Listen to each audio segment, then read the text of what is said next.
Hello, I'm Juwan Jones with Open Mic, and today we're going to be speaking with one of the attendees of the East Point Peachtree International Film Festival. I'm talking about the very esteemed and beautiful Miss Maxie McClintock.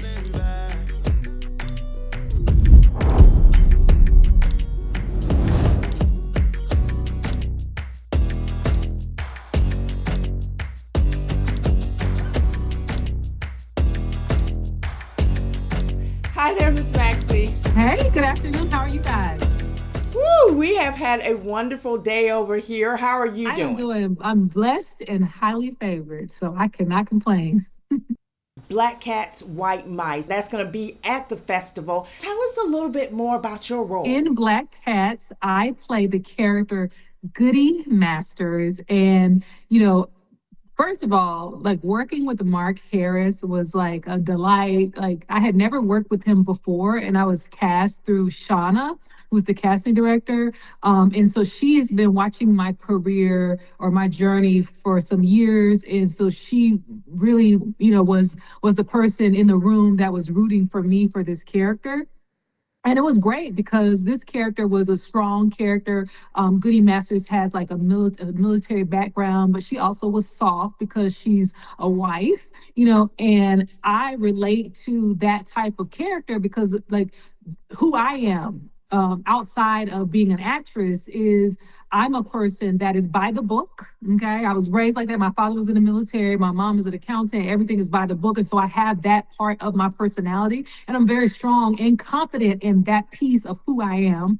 But I'm also a wife and I'm a mother. And so I do have that soft side. I've been married for 18 years. So a character like that, I immediately was able to pick up on all the wonderful little nuances with a character like that because I can relate to multiple pieces of that person's personality. And I love how you say, I can relate because I'm a wife. I definitely understand that and the strong part of that. And just listening to how your upbringing with your family that was in the military helped you prepare for this role. I love that. Now, outside of the role, I just want to touch on something really quick. You're a nonprofit, correct? I have glaucoma, so I've lost like 90% of my vision in this eye. So I really can't even see. I was kind of blurry and dark, but as a person that suffers with eye disease, when I was first diagnosed, my doctor told me that I had about 20 years of full strength vision, and then it would deteriorate. And so I'm an artist. I have been an artist my whole adult life. I've received a theater scholarship to college, and I have been working for years and years and years. And so, of course, having my vision is something that is a part of the job, and then what happens if my vision is gone? And so about 2 years ago, I was talking to a friend who has also lost their vision. They lost their vision to they had diabetes and they went to blind school. So there's a school that you can go to if you lose your vision to learn how to do things around the house, especially people that have lost their vision as adults.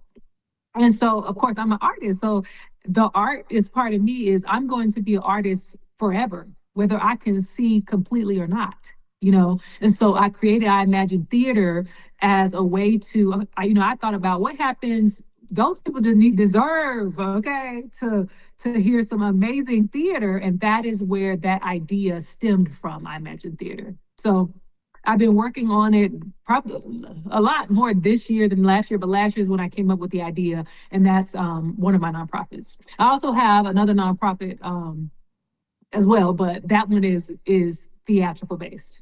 I absolutely love it. I love it. I love the fact that you took what some people would consider a tragedy, but turned it into a victory for not just yourself, but for so many other people. That is so commendable. That is awesome. I love it, love it, love it. But let me ask you, we're just going to jump back to the film real quick.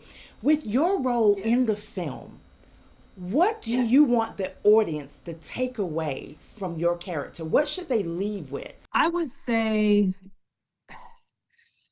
it's interesting to watch people's why. I love watching people's why. I love before reality TV came out, right?